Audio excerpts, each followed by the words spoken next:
Carolina H. fue de las últimas en subirse a la carrera presidencial en la atomizada interna del Partido Colorado. Fue, de cierto modo, una sorpresa su salida de Cancillería por el caso Marcet y sus declaraciones en Fiscalía, grabación de Bustillo mediante, la volvieron una figura incómoda para el gobierno. Eso no la desanimó. Ahora quiere ganar protagonismo en la interna colorada, más allá de que las encuestas no le están dando bien. Bueno, la tienen en el último lugar.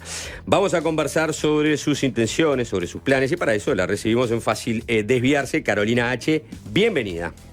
Muchas gracias. Una corrección. No Dale. soy la última de las encuestas. No, tenés razón, está... Porque sí, hay otra candidata más. No, Zaida, que no mide. no cancelemos. Zaida, que no mide. No vamos a cancelar a Zaida, Está es verdad. bien, me parece bien. La penúltima de las encuestas. Ok, ahora sí, está correcta la información. Ahora está bien hecha la precisión. Está bien hecha la Sí. precisión. Bueno, la última vez que estuviste en este programa, en los estudios de este programa, estábamos en Radio El Espectador y en Suena Tremendo, y era la campaña del 2014. Exactamente. Estábamos hablando fuera de micrófonos que las instalaciones han cambiado mucho y muy lindo hasta ahora con los nuevos estudios. Te iba a preguntar, desde el 2014, ¿no? Sí. En aquel momento que... Yo me imagino que ya venías militando, pero era, creo que, tu primera instancia electoral con cierto, ¿no? Ya un perfil un poco más alto. Hasta este 2024, en una década, después de todo lo que pasó en el lugar que estabas ahora, en ese 2014, ¿cómo proyectabas vos tu imagen hacia el futuro? ¿Tenías alguna idea de hacia dónde querías llegar?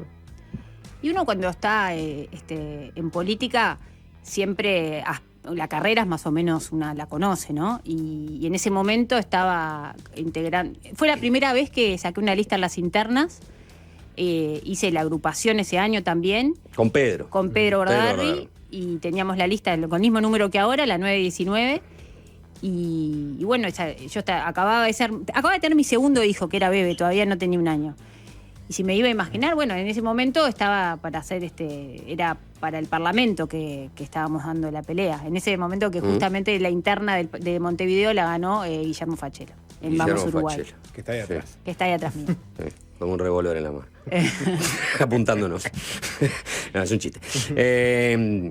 Me quedo... Sí, no. No, dale. No, porque con Pedro en el 2014. Después vino, digamos, esa novedad que fue Ciudadanos. Se retira Pedro. Se retira Pedro. Bueno, Para sí. mí no se retira. Yo creo que hay que hacer una salvedad, porque él lo que anuncia es que no va a volver a ser candidato. Pero no se retira, él queda cumpliendo su rol. Pero en el queda Senado. huérfano Vamos Uruguay. Queda huérfano, sí. Desaparece exacto. su sector político. Exacto. Y Queda mucho de eso Vamos es chupado Uruguay, por él lo que anuncia es que Ciudadanos. no va a ser... Es cierto. ¿No? No. Ciudadanos todavía no existía. No, No, después. Ah, sí. Claro. Pero la después. pregunta va a ser... Que creo que hasta yo te la he planteado, pero fuiste detrás de dos líderes que resultaron abandónicos. O sea, Pedro Bordaberry deja huérfano a sus seguidores, digamos, en un momento complicado. Ernesto Talvi, no vamos a contar, ¿no? ¿Cómo se siente Carolina H. Haber atravesado esas dos experiencias? Huérfano. Huérfano, Yo tuve básicamente. 3 experiencias A ver. de arranco. Primero Jorge Valle. Ajá. Después sí, Pedro Bordaberry. Yo milité toda la campaña donde él salió presidente de la República. Ujú. Es más, estaba en el ¿Edad? En el RAI, son 18 años. Está bien. Primera experiencia. Primera votación. Y estaba en el RAI en el día que ganó y bueno, estaban los festejos. Después sí, próxima campaña, Pedro Bordaberry. Después Pedro Bordaberry, como estábamos diciendo, y soy una de las fundadoras de Ciudadanos. Y después Talvi. Ernesto Talvi. Entonces- Porque Jorge Valle me había hablado de Ernesto Talvi y de que lo conociera. El día que Pedro anuncia que él no va a estar más, tengo una reunión con Ernesto Talvi. Realmente me dio una muy buena impresión, me pareció que valía la pena apoyar el proyecto y ahí arrancamos. Pero hubo en el medio, antes de que apareciera Talvi, el Partido Colorado, yo ya integraba el CEN del partido desde el 2014, era parte del Comité Ejecutivo Nacional del partido y convencional desde antes todavía. Y no sé si se acuerdan que los números de las encuestas daban que Novik estaba muy por arriba del Partido Colorado en ese momento, cuando estaba Germán Cardoso de secretario general. Y acá estás Sí, de vuelta. era un momento Complicado. complicado. Sí. Faltaban líderes Y apareció un líder nuevo, Talvi, y apareció una figura histórica del Partido Nacional como Sanguinetti, y lograron conformar, lograron conformar ahí una interna muy competitiva, ¿no? Y atractiva, en cierto sentido. Lo nuevo contra lo tradicional, si se quiere. Al punto que el Partido Colorado votó en las internas un número que sí, como históricamente alto. 220.000 votos, una cosa así fue. 180.000 votos más o menos. Ahí está, un poquito menos. ¿Por qué quisiste ser precandidata? Y justamente porque después del retiro de Ernesto Talvi, el partido quedó en una situación, primero que tenemos intención históricamente baja de voto, y yo soy colorada por convicción, por tradición, por historia familiar, pero también mucho por convicción. Entiendo que el partido Colorado es un partido que es necesario para el Uruguay. Fue el que construyó el país y es necesario porque representa el centro. Representa algo que solo lo representa el Partido Colorado. Y en este momento creo que nos necesita a todos trabajando para que el partido resurja, para que... Cuanto más mejor, eso es lo que me está diciendo. Cuanto más mejor, y además porque siento que soy una opción distinta a los demás. Y que es ¿En qué serías distinta? Y soy distinta porque vengo sin ataduras, porque entiendo que el partido tiene que, como dije cuando arranqué la campaña, que tenemos que plantarnos en nuestra identidad de colorados, que a integrar la coalición no puede implicar desdibujar nuestra identidad y nuestra historia, y desde ahí es que nosotros vamos a ser útiles a la coalición. Y creo que así, de esa manera, tan claramente no se ha plantado nadie en estas candidaturas del partido. Sí, no vi ningún tipo de autocrítica, o por lo menos creo que es necesaria. Bueno, si Acosta y Lara lo hizo, ¿no? Estamos. Lo hizo y fuertemente hasta que se bajó y apoyó la candidatura de Gurméndez, pero él fue vino a vino a reivindicar eso y a criticar un poco eso. Pero ¿no? a ti te valieron fuertes críticas porque vos, a diferencia de Acosta y Lara, que también integró este gobierno, pero desde otra posición, tú tuviste una alta exposición por tu rol como vicecanciller y también por todo el episodio que relataba Juanchi en la presentación. En el momento que se conoce tu candidatura, incluso me voy a remitir a una nota de opinión del diario El País, te trataron de caballo de Troya por hablar de los rosados, ¿no? De forma despectiva, ¿no? O sea, los rosados históricamente por el Frente Amplio han sido aquellos que se fusionan cuando eran rivales tradicionales. Bueno, rosados, rosaditos, un partido descolorido, fueron algunas de tus palabras que fueron entendidos del otro lado, y aparte con el contexto de lo que había sucedido, como casi que una afrenta. Decía el editorial de opinión de El País, que ahora la doctora H vuelva a emplear el término que ya habían usado frente amplistas o el propio Fernando Amado, solo puede interpretarse como un intento similar al de Amado, generar un caballo de Troya dentro de la coalición con el propósito de debilitarla. Ya tiene quien la asesore jurídicamente con ese objetivo. O en el mejor de los casos, como una increíble demostración de ignorancia sobre la situación política del país, como si a los colorados o los blancos por sí solos les bastara para conseguir las mayorías que asegurarán la continuidad del gobierno. ¿Ese editorial qué fecha tiene? Este editorial, ya te lo digo, es posterior a tu anuncio como precandidata, 8 de marzo. Día Internacional de la Mujer. ¿Quién lo firma? ¿Quién lo firma? Opinión editorial. Opinión editorial del diario El País. Un diario que seguramente, porque además que ha sido muy duro, el Día Internacional de la Mujer. Primera mujer candidata por el Partido Colorado, de su historia. Porque en ese momento yo era la primera, fue el 7. No estabas ahí. El 8 sale eso en El País. Diario, obviamente, pero no estoy diciendo nada, a ver, que sepa, de línea editorial totalmente blanca. Algo los habrá hecho enojar al diario El País. Parece que nos remontamos a la historia, ¿no? ¿Pero qué los hizo enojar? Porque hizo enojar quizás, no el término de rosado, porque como tú bien decís, Acosta y Lara fue muchísimo más duro.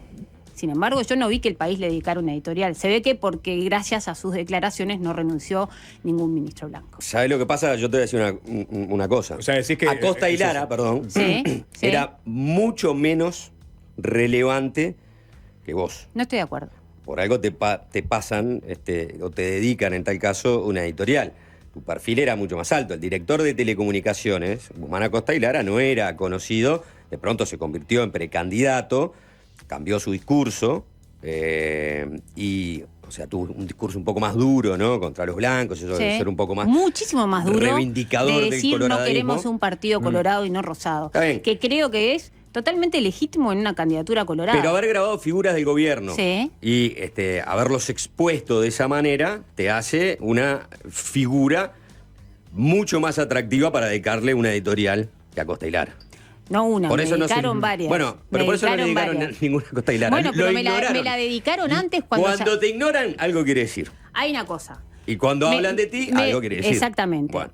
Quiere decir que hay mucho encono. No fue la primera vez que el país lo hace. Y yo no tengo nada. Yo no soy como esos legisladores que se van a dedicar y que van a dedicar editoriales, tweets, en criticar y criticar a la prensa, a amedrentar. Primero que desde el lugar donde estoy, que es el llano, porque yo estoy haciendo la campaña del llano, tampoco estoy amenazando a nadie. ¿Está? Y capaz que el Partido de la Libertad, que es el Partido Colorado, y el Partido de la Libertad de Prensa, yo no lo haría. O sea, sí, pero puedo criticar lo que me parece o opinar sobre lo que me parece un medio de prensa. Que lo dijo. Tú me estás diciendo porque yo grabé. Ya había sacado una editorial ahí. Y además que hay una cosa. Yo me defendí. Me tuve que defender y me preguntaron ayer y lo volvería a hacer. ¿Tá? Acá lo que molesta es que una mujer se plante, se defienda y no sea cómplice de algunas cosas. Y este pasaje que dice que es un caballo de Troya dentro de la coalición con el propósito de debilitarla, y ya tiene quien la asesore jurídicamente con esos objetivos, hablando de Jorge Díaz. Entiendo la hazaña o la rabia que se puede ver en esa editorial, que no se firma, me gustaría saber, aunque uno se puede imaginar quién la firma, pero bueno, entiendo, es una editorial, es una opinión. Yo sí respeto las opiniones. Así que no, la tomo como una opinión de un diario blanco enojado porque la persona que no hizo lo que quizás o se sintió que perjudicó a su partido. Pero esa sugerencia que hace, hablando del doctor Jorge Díaz, esa editorial del País, hay otras personas que lo hacen más explícitamente, hablo de dirigentes nacionalistas, que hablan justamente de Jorge Díaz como un operador del Frente Amplio, lo acusan, ¿no?, de haber transformado a la Fiscalía básicamente en una herramienta para atacar al gobierno. Entonces, en definitiva, esa editorial y estas, a veces, declaraciones explícitas contra Jorge Díaz te hace, esto yo estoy interpretando... Perdón, no te entendí. Esas declaraciones explícitas hacia Jorge Díaz que hacen algunos dirigentes, ¿no? Como calificándolo de operador.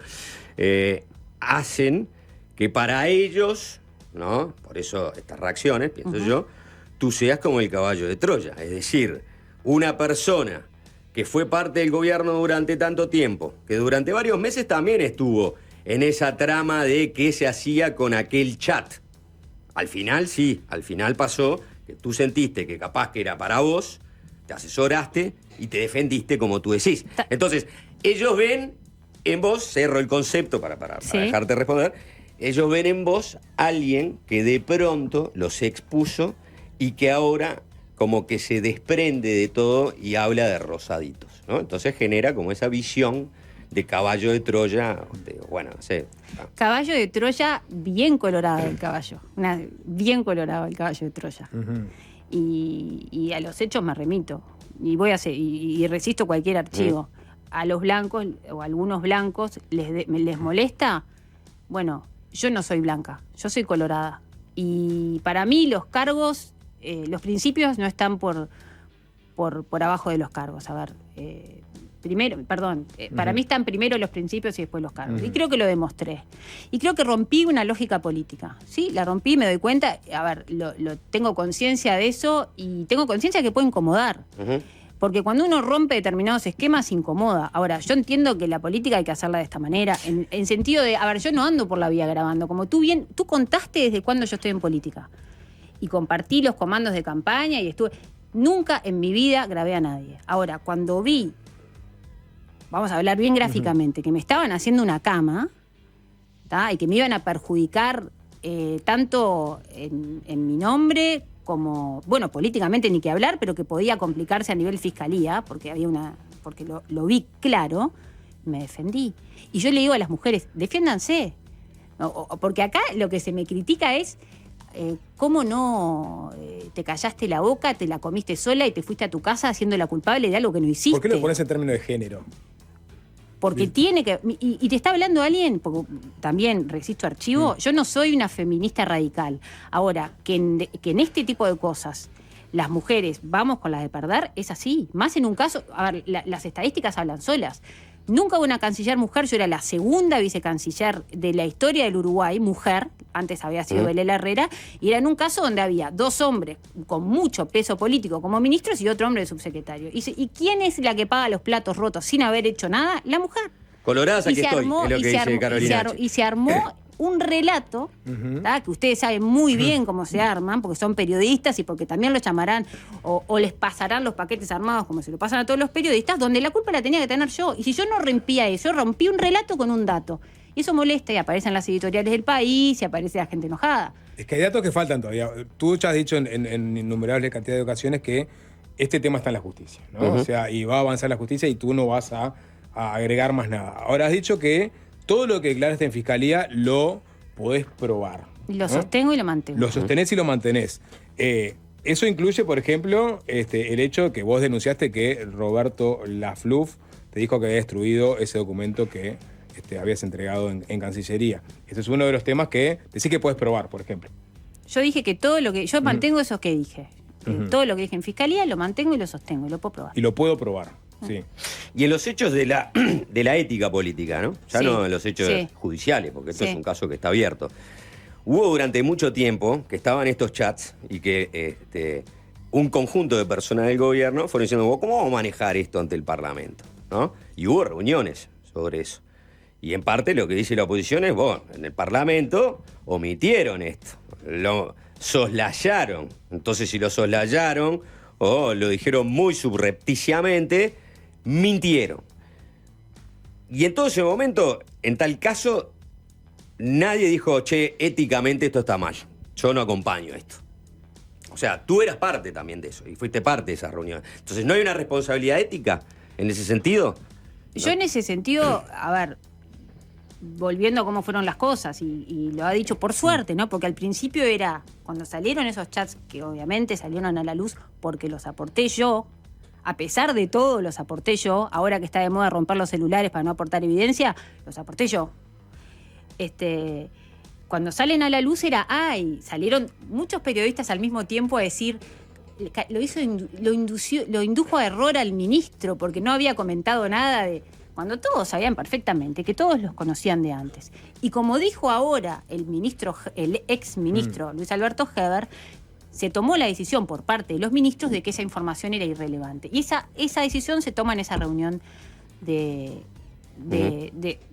todos conocemos. Sí, la reunión ahora, antes del Prado. Sí, es cierto. Yo no soy la que... Si ustedes escuchan, porque de vuelta es parte del relato, yo nunca miento en el Parlamento.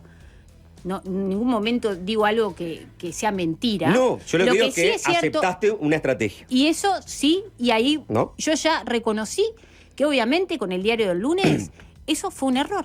Por supuesto que fue un error. También lo dijo Heber. Fue un error. Fue un error. Fue un error. Yo quizás sí tendría que haber hecho lo que tú estás diciendo ahora. Tú en Fiscalía dijiste que no dijiste nada de que el presidente había pasado por la reunión, ¿no? Eso lo dijo el presidente. Lo dijo el presidente, pero tú no lo mencionaste en Fiscalía eso. Yo no lo mencioné en Fiscalía concretamente. Tampoco dije que no había pasado.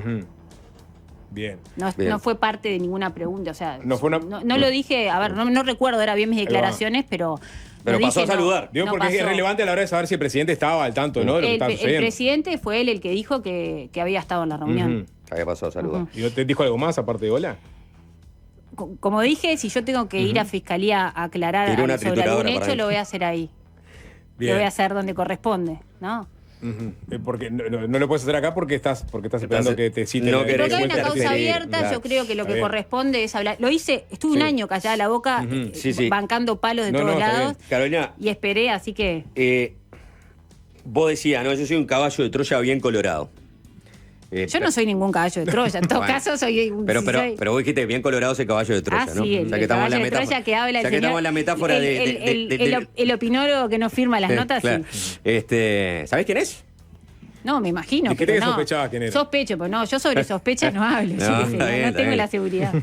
Bueno, ese caballo colorado, vamos a sacarle el de Troya si querés, por medio. Ese caballo colorado No quiero decir la femenina del caballo porque no va a quedar lindo. Por eso yo estaba pensando lo mismo, capaz que no es el mejor. Yo no lo iba a decir, término. una yegua colorada no lo iba a decir yo, ¿viste? No iba a ser yo quien dijera eso, claramente. Esa colorada seca, podemos decir. No, porque quiero hacer una metáfora. No, pero cambiame. Me dejan avanzar, por favor. Es difícil con caballo, yegua, caballo. El caballo colorado está bien. Está bien, está perfecto. El caballo colorado corrió durante mucho tiempo en un hipódromo blanco, es decir, con un ministro blanco, con un gobierno blanco, el partido de gobierno es el Partido Nacional. Después, cuando suceden todas estas cosas, hay un discurso de decir, bueno, tenemos que ser más colorado que nunca. No, yo te voy a hacer acordar algo que capaz que no te acordás. Dale, Perdón que te interrumpa. No, dale. ¿Ustedes se acuerdan una vez que el ministro Bustillo fue a una entrevista y dijo, estoy orgulloso porque es un gobierno blanco, y que yo siendo subsecretaria lo corregí en Twitter y le puse gobierno de coalición? Yo todavía era subsecretaria. Esa era mi posición, fue siempre la misma.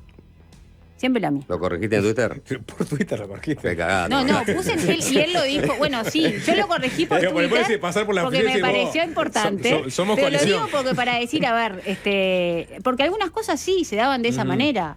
Porque hay una relación que claramente no era fluida. No había una buena relación.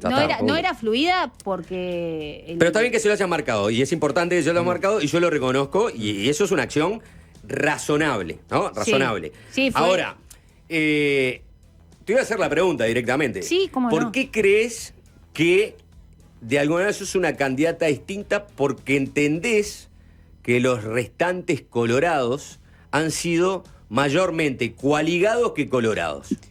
No. Una cosa es ser coaligado. Yo no estoy proponiendo apedrear porque sí o ser, viste, el rebelde sin causa. Para nada. Ahora, tampoco decir amén a cosas que no te parecen bien por los cargos, porque eso es lo que pasa en una coalición. ¿Como cuál cosa? ¿Cuáles son los que no te parece que hay que decir amén? Un ejemplo. Hoy justo, uno o dos ejemplos. Hoy justo, ¿sabés lo que me decían? Te doy dos. Bueno, uno es porque una golondrina no hace verano tampoco. ¿Dos golondrinas? Dos golondrinas. ¿Cuántas golondrinas hacen verano? Creo que son dos golondrinas. Si son dos golondrinas pesadas, hacen verano. Pero vamos a hacer una tanda y me lo contás después de la tanda cuáles son esas golondrinas. Bueno, fue tan larga la tanda que de hecho ya pasó la interna colorada. Carolina H, bienvenida. Vamos a analizar un poco ahora cómo te fue. No, habíamos dejado dos preguntas, le vamos a tener que recordar. Hablando sobre golondrina, haciendo un poco la metáfora. Reintroduzco la pregunta. A ver, tú dijiste, yo entiendo que había cosas que los colorados no tenían que decir amén a todo, ¿no? Que había cosas que había que pararse más firme en la cancha. Me voy a la metáfora. Puedo salir de la metáfora. Me voy a la futbolera ahora.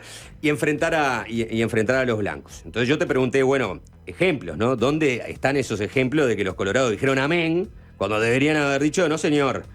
Y vos me dijiste, bueno, te voy a dar un ejemplo. Yo te pedí dos, porque ahí dije la frase, una golondrina no hace verano. Bueno, vamos con esos ejemplos. Bueno, lo primero que no es enfrentar a los blancos. Yo no digo que se tendrían que haber plantado a enfrentar a los blancos. Sí a defender lo que es los principios del partido nuestro. No enfrentar al otro. Es decir, no digamos amén a todo porque tenemos miedo que nos saquen de los cargos. No, cuando algo nos parece que no es por ese camino, está bien que nos plantemos. Tenemos que defender eso. Eso es lo que somos.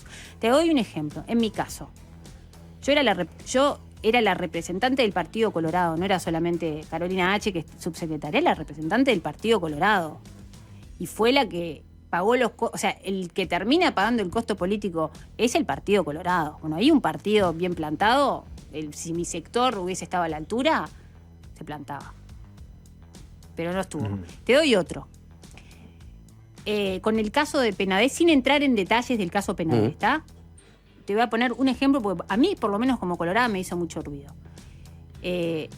Romina Celeste hace una denuncia en la tele, no sé, en un programa de redes, dice determinadas cosas, fue una denuncia en las redes, y nos encontramos con una conferencia de prensa en el Parlamento del Uruguay, o sea, la denuncia era una cosa totalmente personal, que no tenía nada que ver con su función como legislador, que no tenía nada que ver con temas de Estado, era algo totalmente personal. Con toda la plana mayor de gobierno mirando la conferencia de prensa. No correspondía que sea ahí. A mí sí, como subsecretaria, por ejemplo, me hubiesen hecho una denuncia por que maltraté a mi hijo. Yo no daba una conferencia de prensa en la Cancillería. Entonces, esas cosas que pueden parecer detalles, hacen a la República también. Pero son mensajes que se están dando. Pero esperabas que Sanguinetti, que digamos que la plana mayor del Partido Colorado, reprochara esa actitud.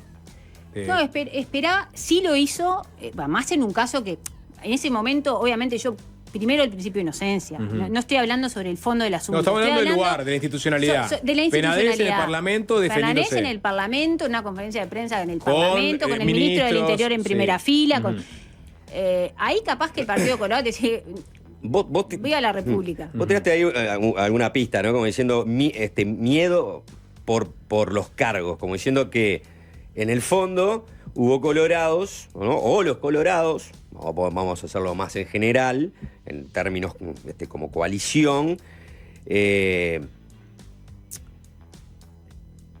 no se plantaron ante unos hechos que deberían haberse plantados porque tenían miedo de que eso, la consecuencia fuera, por ejemplo, perder cargos, ¿no? Este es un gobierno de coalición, pero quien designa es el partido de gobierno, que es el Partido Nacional. O sea que actuaron de manera timorata por conservar los cargos, lo cual es un excelente titular. Lástima que lo dije yo, ¿no? Sí. Pero te pregunto, ¿eso es lo que pensás? Yo lo puedo decir y así le pones de titular. Algunos actores actuaron de manera timorata para conservar los cargos. Gracias. Colorados, me faltó ahí. Colorados, sí, agregalo. Le quiso hacer, pero dijo actores. Sí, no es por la duda. Vale, puedes introducirlo, Jorge. Escuchaba a son Robert. cosas que pasan mucho en política. Por supuesto. Pero es que los políticos viven de la política, no hay que olvidarse de eso tampoco. Bueno, es que yo también soy distinta en ese caso. Para mí la política no es un medio de vida, es una forma de vida. Yo acá estoy haciendo un sacrificio enorme familiar, personal, porque creo en la política como herramienta para cambiar las cosas para mejor. Y a mí no me mueve ni el poder ni los cargos. A mí es eso lo que me mueve. Pero los cargos, yo lo que digo es que a veces... Obviamente lo necesitas para partir de ahí hacer los cambios que se necesitan. Si vos te tirás a la política, obviamente tenés que dejar de lado o tu profesión, tu trabajo, o sea, te vas a dedicar a la política. Y porque de algo tenés que vivir. Entonces, a veces cuando se dice lo hace por los cargos, es entendible que alguien lo haga por los cargos, porque es su forma de vivir. O sea, algunas transacciones tiene que llegar a ser. Vos sos muy principista en ese sentido. Yo soy muy principista, sí. Me parece que hay que ser, en política hay que ser principista. Por supuesto que sí. ¿Crees que Cardoso actuó mal en el Ministerio de Turismo? No tengo muy claro el caso, realmente no lo tengo muy claro. Sé que yo en ese sentido, lo que haya dicho la justicia, me parece que él quedó como libre de... ¿Crees que estuvo bien que renunciara? Y a veces hay motivos políticos también para renunciar, ¿no? Y en ese momento se entendió que políticamente correspondía que renunciara y él renunció, así que... ¿Crees que Uriarte no era el mejor ministro de pronto de Ganadería que para ese cargo y lo cambiaron por otro Colorado, que de pronto tenía una mayor trayectoria en ese sentido? No estoy de acuerdo. Para mí Uriarte era un buen ministro de Ganadería y no tengo nada que decir de Matos, pero no creo que Uriarte no haya sido un buen ministro. ¿Tendría que haber seguido? También, de vuelta, fue una decisión política, porque quizás también fruto de que el líder del sector había dado un paso al costado. Ahí está. Lo escuché a Robert Silva hoy hablando de qué pasa con la fórmula del Partido Colorado después del 30 de junio. Él decía que obviamente el que gana, gana, hay un acuerdo tácito sobre eso, pero no está claro sobre el segundo. O sea, él entiende que no es el segundo que sale en la interna el que define quién va a ser de vice, si el propio segundo o alguien de su sector. Tabaré Viera ayer en Periodistas decía, no, el que gana, gana, y el que va de vice sale del que salió segundo. ¿Tú qué pensás sobre esto? Si nosotros miramos lo que ha pasado en elecciones pasadas, en realidad es el candidato el que elige. Nunca hubo una regla de qué va a ser el que gane. Si vamos para atrás, por ejemplo, Talvi puso a alguien de su propio sector, y que fue Robert Silva, que estaba en su propio sector. Después Pedro Bordaberry en un momento había puesto a Hugo de León, después a otro de su sector. Entonces no hay tiene que ir también en lo que decía el candidato, quien gane la interna. Yo desearía que fuese una mujer, porque me parece que el Partido Colorado sea justamente el Partido Colorado el único de los 3 partidos tradicionales que nunca haya tenido una mujer en la fórmula, no es deseable, pero en realidad es el candidato el que tendrá que ver y tendrá que decidir en consenso. ¿Y por qué no? O sea, me gustaría ser la candidata en realidad. No, bueno, está bien, pero ponele que no. Hoy en las encuestas dan que eso es muy difícil. Es muy difícil. Pero, también son encuestas con mucho margen de error. Sí, eso está claro, pero vos estarías no ingresás ni siquiera en el margen de error, necesitas como un margen de error. Un margen de error un poco no mayor. Ser malo, pero bueno, falta. Pero sí estarías, digamos, en el menú de posibles vices, en el caso de ser una mujer. Bueno, ¿se acuerda lo que pasó en las elecciones del Frente Amplio? Porque hay veces que también con las mujeres y más con las que encabezan listas y esto no, yo no tengo ninguna afinidad personal, personal no la conozco, pero ni ideológica con Carolina Cose. Pero recordemos cuando Martínez era... que lo obvio hubiese sido que Martínez ponga a Carolina Cose, que era la que le seguía, y no fue así. Entonces... También no hay obviedades en ese sentido, ¿no? Ahora, también la calle tendría que haber puesto a Sartori o a alguien del grupo de Sartori, y sin embargo no. Entonces hay que ir con cautela. Pero es verdad que ahora las fórmulas mayormente vayan a ser, o quizás sean casi todas las fórmulas, vamos a decir, de los partidos con mayor tradición en nuestro país, sean paritarias, ¿no? Que la vez pasada, en el caso del Partido Colorado, no lo fue. Pero lo otro que también es verdad es que en política pesan los votos, ¿no? Entonces, si vos estás corriendo una interna y tus votos no pesan, te perderías, ¿no? De correr esa carrera y se buscarían nombres fuera. Eso sin pensar que muchos puedan decir, no. Ella no, kriptonita. El caballo de Troya querés meter en la fórmula. Justamente si hay algo que no soy, es caballo de Troya. Justamente que no soy, es caballo de Troya. Pero vos decís los votos mandan, pero también es cierto que ¿cuántos votos tenía Beatriz Argimón? No era por votos. Claro, exactamente. Por eso te digo que depende. Lo que manda es la voluntad del candidato y el consenso que pueda generar. Exacto, pues yo lo que digo es que tu mayor oportunidad, creo, ¿no? Estoy de metiche nomás en la interna del Partido Colorado. Si bien uno habla, obviamente, con dirigentes políticos permanentemente. Yo creo que, en tu caso, tu mayor posibilidad, por eso que vos decís de las kriptonistas, si sacamos la editorial del País de un ratito del aire, es tener una buena votación, una votación que sea considerable en términos como para pensar, bueno, está bien, entre todo lo que tuvimos acá, ¿por qué no hacemos una forma paritaria? Mirá, a H no le fue mal, ¿no? Porque si no tenés el problema de la kriptonita. Siempre tenés, es como decía, en ese momento fue Cose la kriptonita, porque estaba ahí, ¿no? Era soy yo de luces psicodélicas y se fueron a buscar a cualquier otra mujer. Y son cosas que en política pasan. Por ejemplo, también te digo, la vez pasada no fue lo obvio, quizás hubiese sido, si vas a poner un nombre, poner a Sanguinetti, sin embargo Talvi puso a Robert Silva. Por eso te digo que no dijo quién era el que por votos tendría que haber sido, en todo caso, Sanguinetti. Pero no hay fórmula. O alguien de Ballistas. O alguien de Ballistas, sin embargo no. No fue lo así. mismo Coutinho con Pedro, son... También. Por eso. Si bien Silva siempre fue como un sanguinetista también. Sí. Me quedó una pendiente de la charla anterior, que es después de todo el episodio de Torre Ejecutiva, renuncia o echan a Roberto Lafluf, el asesor de presidencia, pero ahora terminó como asesor de Delgado. ¿Qué mensaje crees que transmite esa decisión de Delgado? Es una decisión de Delgado, él tiene derecho a tomar las decisiones que le parezcan buenas para su campaña. Yo no estoy de acuerdo, como no estoy de acuerdo tampoco que después de que Guillermo Maciel renuncie, por algo renuncia, o después de algo, ¿no? Que se vaya a los pocos días como asesor a ANCAP, también otro cargo político, no me parece bien. No me parece bien. Me parece que son mensajes contradictorios. Yo ya lo he dicho, no por nada. A ver, me parece que son mensajes contradictorios. Vamos, antes de ir a la zona lúdica, a ir, voy a salir de las metáforas, voy a ir y sobre todo de las metáforas con animales, voy a ir al fraseario popular, ¿no? Aquella que dice: la gente es mala y opina.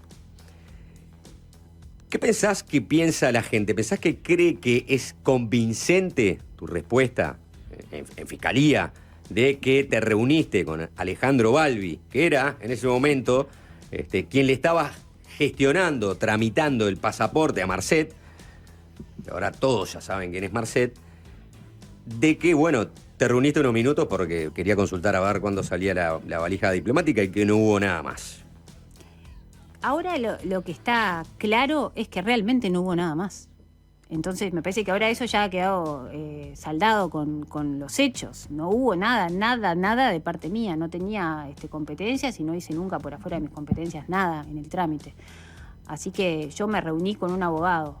Como capaz que ustedes cuando se reúnen con un abogado no saben si también es un abogado de quién o quiénes son sus clientes. Yo en ese momento, cuando él me pide la reunión y tengo toda la evidencia mostrada en fiscalía, no fue fue realmente inocua. Lamentablemente yo no estoy dio hablando, lugar a todo esto, pero no hablo en términos legales, es decir, sino también en términos de cómo puede lucubrar la gente. A mí lo que me... Ella estaba ahí y tiene un chat de Maciel que le dice, este es un narco peligroso, pero a la vez recibe a alguien con el que tiene un conocimiento familiar de toda la vida, que era justo el que le estaba tramitando el narco peligroso.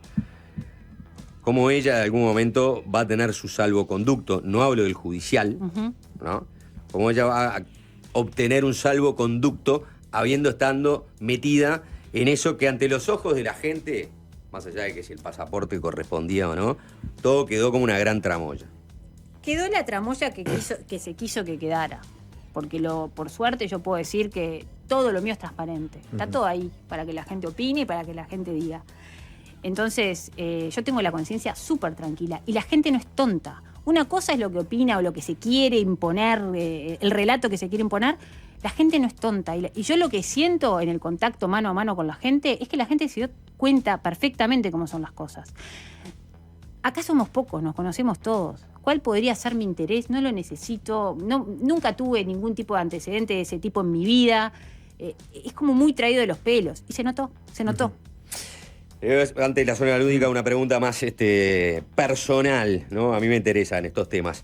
En el momento en que estabas realmente en el ojo de la tormenta, cuando todo esto se hace público. ¿Cuándo? ¿Qué cosa? ¿En qué momento? En el momento en que se hace público todo, la torre ejecutiva, ¿está? No el proceso en el que los ciudadanos todavía no se habían enterado de todo lo que había pasado. Ya no te hablo de cuando renunciaste, sino después, cuando contraatacaste, vamos a decirlo, y todo esto se hizo público. ¿Cómo te sentiste? ¿Qué sentiste? ¿Ansiedad, liberación, angustia, preocupación de estar tan metida en el ojo de la tormenta, miedo? Yo qué sé, ¿qué fue lo que sentiste? Primero no fue un contraataque, fue una defensa. Y perdón que insista con esto, pero fue así, fue una defensa. Sentí alivio y sentí, obviamente, sí tengo que decir, un poco de miedo, obviamente. Porque no es fácil. No es fácil plantarse de esa manera y del otro lado tener todo el poder. ¿Pero no miedo a qué? ¿Qué te podían hacer? Y no miedo a algo específico, pero sí un poco de miedo a capaz que a algo que pudiese, no sé. A cierto escarnio público. No, para nada, porque yo miedo a ponerte enfrente al poder. Sí. A que eso tenga algún tipo de consecuencia. No específico ni que tuve alguna amenaza ni nada. Un poco de miedo en ese momento. Pero vos sos H. Valle, vos no sos también el poder.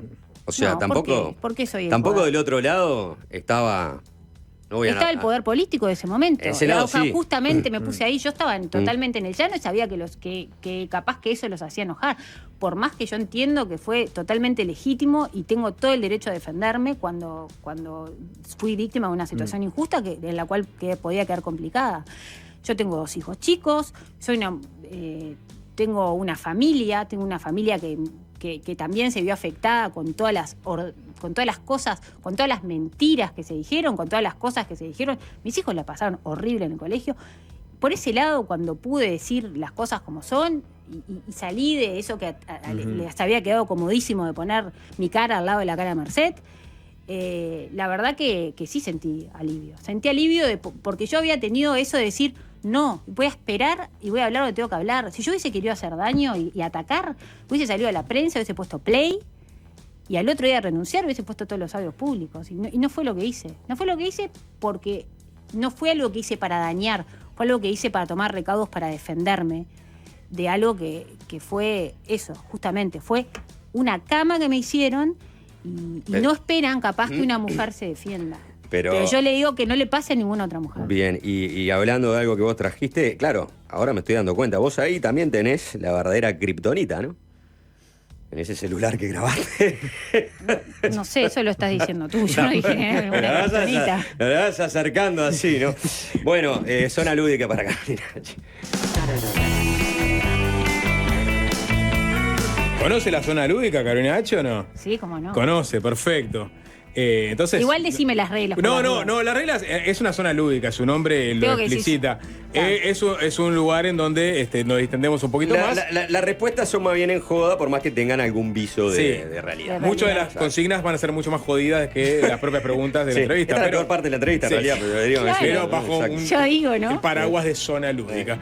Te leo la consigna. Uno de los momentos más críticos de H en su pasaje por Cancillería estuvo vinculado a su reunión con el abogado Alejandro Balbi, que comentaba Juanchi.